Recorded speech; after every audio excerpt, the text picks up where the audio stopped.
پخوانو عربو کې دا یو هوښیار او دانا انسان تیر شوی دی.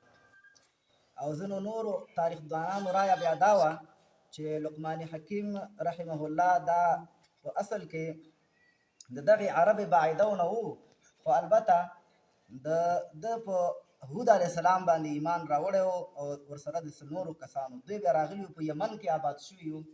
یمن کې د خلکو بیا لقمان حکیم خپل باچا ټاکلی و، نو دا هغه لقمان. خو صحیح خبره دا وه چې د صحابه کرامو هم دا رایه ده او د تابعینو هم چې لقمان حکیم په اصل کې دا د سودان د شمالي علاقې د مصر سره پروت یو علاقه د نوبیا په نامه باندې د دغې علاقې او دا یو ډېر حکیم او د حکمت والا انسان و. الله ورته خپل حکمت نه حکمتونه ورکړي وو، نو په خپل حکمت یې نازولی. نو الله رب العزت ځکه په خپل کتاب کې د هغه په نوم باندې یو صورت نازل کړی، صورت لقمان. نو فرمایي ولقد آتینا، او بله خبره علماو دا ذکر کړی د لقمان حکیم په باره کې چې آیا دا نبي و او که نه دا د کوم نبي امتي و پیروکارو. نو صحیح اجماعي خبره دا ده، تقریبا دا خبره اجماع ته رسېدلې ده چې لقمان حکیم نبي نو بلکې او نه د کوم نبي پیروکارو، دا د کوم نبي امتي هم نو، خو دا یو سلیم الفطرت او سلیم العقل انسانو، د خپل فطرت سلیمه او عقل سلیمه باندې خپل رب ته رسېدلی و. نو دته آسماني وحی او دین او پیغمبر دته نو راغلی. او دا تقریبا په دې رکوع کې چې موږ تاسو سوچ وکړو، نو دا رکوع چې کله انشاءالله سر ته رسیږي خپله پته لګي چې د ده په ټول دعوت کې هغه خبرې نشته چې کوم د وحی سره تعلق لري. د جنت خبره نشته، د جهنم خبرې نشته، په دې خپل بچي ته په نصیحت کې د ملایکو خبرې نشته، او د ده په دعوت کې د کوم کتاب آسماني د هغې خبرې نشته، او دارنګې د کومې صحیفې آسماني د هغې خبرې نشته چې خپل بچي ته یې نصیحت کړی وي. او دغه رنګې خاص کر چې د دومره قوي قوي نصیحتونه کړي خپل بچو ته چې د شرک نه بچي ځان ساته، او دارنګې د یو الله عبادت او بندګي. او دې سره سره دا لازمي وه چې د خپل بچي ته باید دا ویلی وی چې ای زما بچیه ته د نبي تابعداري وکړه، اتباع د نبي دعوت د ده په ټول هغه کې نصیحتونو کې چې خپل بچي ته یې کړی دا نشته. نو دا علما فرمایي دې نه معلومیږي چې لقمان حکیم نه پیغمبر و نه د کوم پیغمبر امتي و، البته سلیم الفطرت او سلیم العقل خاوند انسان. نو فرمایي ولقد آتینا لقمان الحکمت، الله فرمایي یقینا موږ ورکړی و لقمان حکیم ته حکمت. حکمت موږ مخکې ویلی و چې کله سلیم عقل د سلیم فطرت سره ملګری شي، د ده په نتیجه کې چې انسان ته کوم څه حاصلیږي دې ته حکمت ویلی کېږي. ان اشکر لله، او موږ دا ویلي ورته چې تاسو شکر وکړه د الله. نو معنا دا د علما فرمایي چې د حکمت تقاضا دا ده چې کوم انسان حکیم انسان وي چې ده کې د الله شکر دا به لازما وي. او شکر څه ته ویلی کېږي؟ اصل کې علما اکرام فرمایي چې دا شکر یو جذبه ده چې دا د انسان د زړه په تل کې پیدا کېږي. دا په هغه وخت کې چې یو چا سره څوک ښېګڼه وکړي، یو چا سره څوک احسان وکړي، یو مشکل پرې راشي، د مشکل نه دا انسان د بچ کولو خواري او هلې ځلې وکړي، دا انسان په هغه مشکلاتو کې د هغې لاسنیوی وکړي. نو دا انسان بیا د دغې سړي چې چا ورسره مرسته او کومک کړی او چا ورسره ښېګڼه کړی، چا ورسره احسان کړی، د ده سړي دپاره د ده په د زړه په تل کې یو جذبه پیدا کېږي. نو دې ته ویلی کېږي شکر. نو شکر دا د سلیم الفطرت او د سلیم العقل دا نتیجه ده چې انسان کې پیدا کېږي. نو دې وجې نه کوم انسان چې په زړه کې د شکر جذبه نه وه، د څوک ورسره احسان کوي د ده پې پروا هم نشته، نو معلومیږي چې د دغه انسان چې دی د ده انسان هغه فطرت مسخه شوی دی، خراب شوی دی. ځکه دا انسان خلاصه کوي چې حیوانات او څارویو سره هم څوک ښېګڼه وکړي، هغه په زړه کې یو جذبه د شکر پیدا کېږي. کله چې یو حیوان ډېر تږی شي، هغه منډې را منډې وهي او ده ته اوبه نه پیدا کېږي، نو یو څوک پیدا شي ده ته بالټۍ ډک کړي او دا اوبو بالټۍ ورته کېږدي، دا چې اوبه وڅکي نو دا چې کله د تنده ماته شي، نو دی چې داسې ګوري د ده په سترګو کې د شکر جذبه ښکاري، دا چا چې ورته اوبه ایښی دی.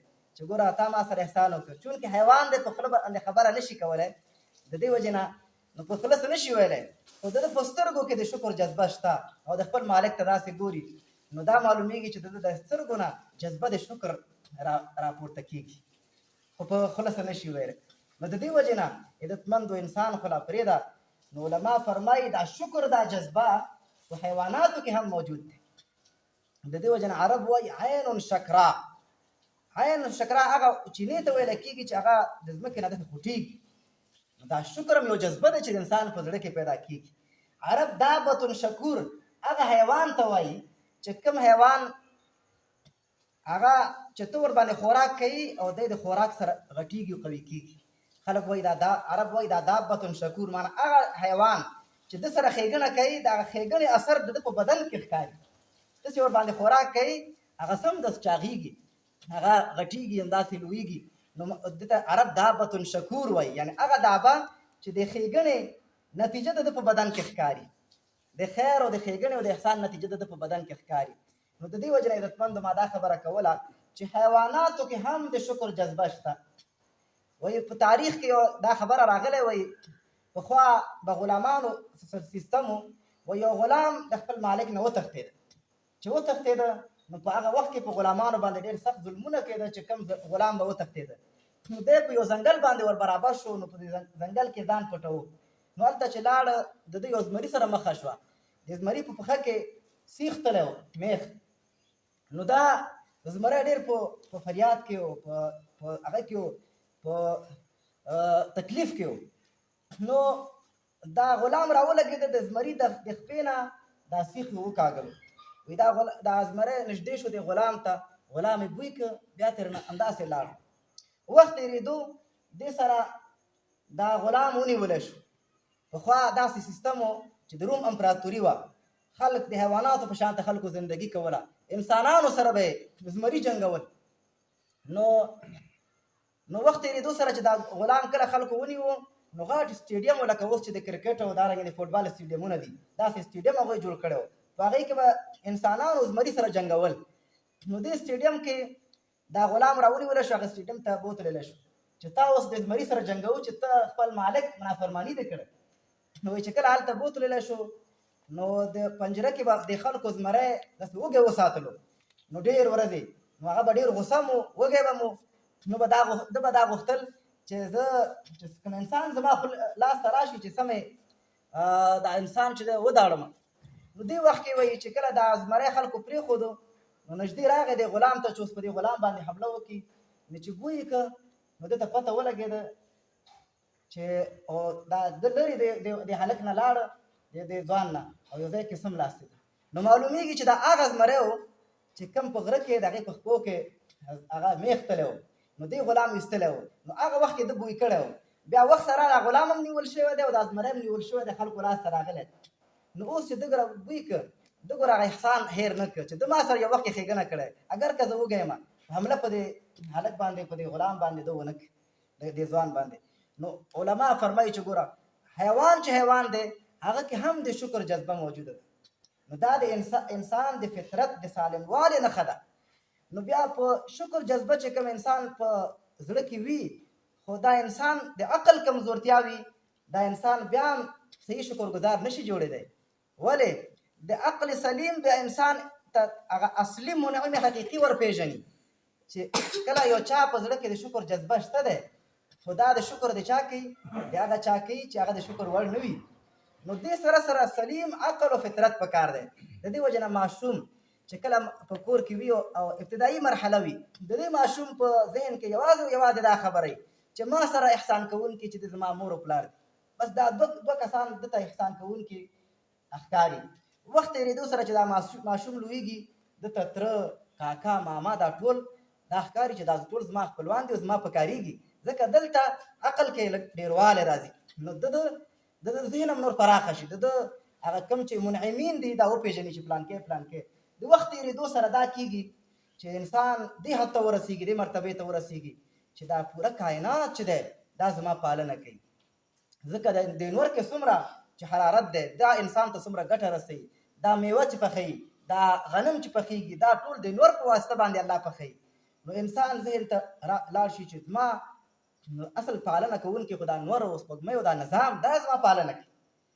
د وخت د تېرېدو سره چې سلیم العقل او سلیم الفطرت انسان وي د ذهن بر الله ته ورشي چې دا ټول کائنات او دا نظام اصل کې دی او بل چا په لاس کې دی چې هغه زما رب او زما خالق او زما مالک دی. نو انسان عقل چې کله کمال ته رسیږي د منعم حقیقي پیژني، حقیقي احسان کوونکی پیژني چې څومره د چا عقل کې زیادت وي همدومره د انسان مزل د عقل همدومره لوی وي، همدومره بره د مزل وي الله ته ورسیږي. نو چې الله ته ورسیږي یو طرف ته جذبه د شکر په زړه کې موجود دی، بل طرف ته چې دی د اصلي منعم حقیقي پیژندلی نو سلیم الفطرت او سلیم العقل خاوند نو دی بیا دغه یو الله بندگی شروع کی نو دې ته ویل کېږي شکر. نو الله فرمایي ولقد آتینا لقمان الحکمت، یقینا موږ لقمان حکیم ته حکمت ورکړو ان اشکر لله چې څه دی الله شکر وکړه ومن یشکر فانما یشکر لنفسه. اوس الله فرمایي چا چې شکر وکړه یقینا دا شکر د فائدې د خپل ځان دپاره دی. یو انسان د دا احسان په چا باندې نه باروي چې زه ګوره د الله بندګي کوم او زه شکر کوم نو ګوره د شکر فایده ته الله ته نه رسیږي. الله د چا شکر ګزارۍ ته محتاج نه دی، الله چا ته ذرې برابر ضرورت نه لري چې ټول عمر ته الله ته په سجده کې پرېوځي الله ته به څه زیات الله په باچایۍ کې څه زیاتولی نه شي لکه رسول الله صلی الله علیه وسلم حدیث دی. نو د دې وجې نه موږ دا خبره کوله چې د فطرت د سالموالي نښه دا څه شی دی چې د الله شکر کول او په دې کې انسان الله باندې څه احسان نشي بارولی او که بار کې دا انسان په خپله د انسان کمزوري ده ځکه الله ته د څه خیر نشي رسولی نو الله رب العزت خیر ده ته رسیږي. نو الله فرمایي ومن یشکر فانما یشکر لنفسه ومن کفر. دلته شکر په مقابله د څه کې راغلی؟ کفر په مقابله د شکر کې راغلی. دې وجه نه علما کرام فرمایي چې دا کفر چې دی کله په مقابله د شکر کې راشي نو معنا یې د ناشکري، نو دې کفر ته بیا څه ویلی کېږي؟ ناشکري ویلی کېږي. او کله دا کفر چې په مقابله د اسلام کې راشي بیا معنا یې د کفر غیر مسلم کېدل. او کله چې دا کفر په مقابله د ایمان کې راشي دې ته بیا نفاق وایي. نو د دې وجې نه دا زمیندار چې دی زمیندار اصل کې د کفر په لغوي معنا کې علما فرمایي پټوالی معنا دی. کفر معنا پټول. زمیندار ته په عربی کې اعجب الکفار کفار ویل کېږي، معنا هغه څوک چې دانې په خاورو کې پټوي. کافر تم کافر وایي ځکه وایي چې دی هغه حقیقت په زړه کې پټ کړي چې کوم حقیقت دی په دې خبره پوه دی لکه ابو جهل په دې خبره باندې ښه پوهېده چې رسول الله صلی الله علیه وسلم په حقه پیغمبر دی خو منلو یې ورسره ولې نه دا ځکه یې نه منلو چې ده ته دا پته وه چې بس زه د خپل تعصب د دې په وجه باندې د نبي علیه السلام مقابله کوم نو ده چې د زړه کې چې کوم حقیقت و ده دا حقیقت پټ کړی و ښکاره کولو یې نه. اگر که ډېرو خلکو ته ابو جهل دا خبره کړې وه چې ما ته ښه پته ده چې دا رسول الله صلی الله علیه وسلم په حقه دی خو موږ داسې دوه اسونه وو د دوه تره زامن چې په هر څه کې مو مقابله وه منډې وهونکي اسونو په شان ته چې دوه اسونه یو بل سره منډې وهي خو چې کله وایي یو سړی په دوی کې داسې پیدا شو چې وایي زه پیغمبر یم اوس په دروغه خو موږ دا دعوه نشو کولی چې زه مو وایم چې زه پیغمبر یم نو چې نشو کولی د دې وجې نه دا موږ نه مخکې شو چې مخکې شو زه هم د دې خبره نه منم که نه ما ته ښه پته ده چې دا پیغمبر حق دی. نو د دې وجې نه عزتمندو نو کفر کله په مقابله د ناشکرۍ کې راځي لکه دلته هم راغلی او دارنګه په صورت ابراهیم کې هم راغلی او دارنګه کفر کله په مقابله د څه کې راشي کفر کله په مقابله د اسلام کې راشي. انسان چې دی حقیقت په زړه کې پټ ساتلی وي کفر په زړه کې پټ ساتلی چاته ښکاره کوي نه ظاهره کې ښایسته د مسلمان شکل یې جوړ کړی وي خو په حقیقت کې دننه زړه کې د سړي کفر وي. نو الله فرمایي ومن یشکر فانما یشکر لنفسه ومن کفر چا چې ناشکري وکړه نو دلته د کفر موږ معنا څه کوو ناشکري او چا چې ناشکري وکړه فان الله نو یقینا الله غني بې حاجته دی بې پروا دی الله له د چا پروا نه ورځي ځکه الله چاته محتاج نه دی چاته ضرورت نه لري. حمید ستایلی شوی دی د الله ستاینه شوی دی. یو حمید په معنا د حامد سره دی یو حمید په معنا د محمود سره دی یعنی هغه ذات چې د هغې ستاینه کېږي نو دلته حمید په معنا د محمود سره د معنا هغه ذات چې د هغې ستاینه کېږي. حمید هغه ذات ته ویلی کېږي چې څوک یې ستاینه کوي که نه کوي دا په خپله د ده ستاینه شوی دی یعنی کله خو یو څوک یې ستاینه وکړي نو هغه سړی د هغې وستایل شي که څوک یې ستاینه نه کوي نو دا سړی ستایلی کېږي نه خو الله هغه ذات دی د چا ستاینې ته ضرورت نه لري، هغه خود به خود ستایلی شوی دی. آفتاب عمل دلیل آفتاب وایي چې دا نور راوخته دا خپله دا دلیل دی د نور دی. دې دپاره اوس بل دلیل موږ نه پیش کوو چې نور راختلی دلیل دا دی، نه دا خپله دا نور دلیل دی. نو الله دا ستایلی شوی په خپله د الله خپله دلیل دی، نو بل دلیل ته ضرورت نه لري. نو الله رب العزت داسې ذات دی چې حمید ستایلی شوی دی. الله رب العزت دې عمل کولو توفیق راکړي. سبحانک اللهم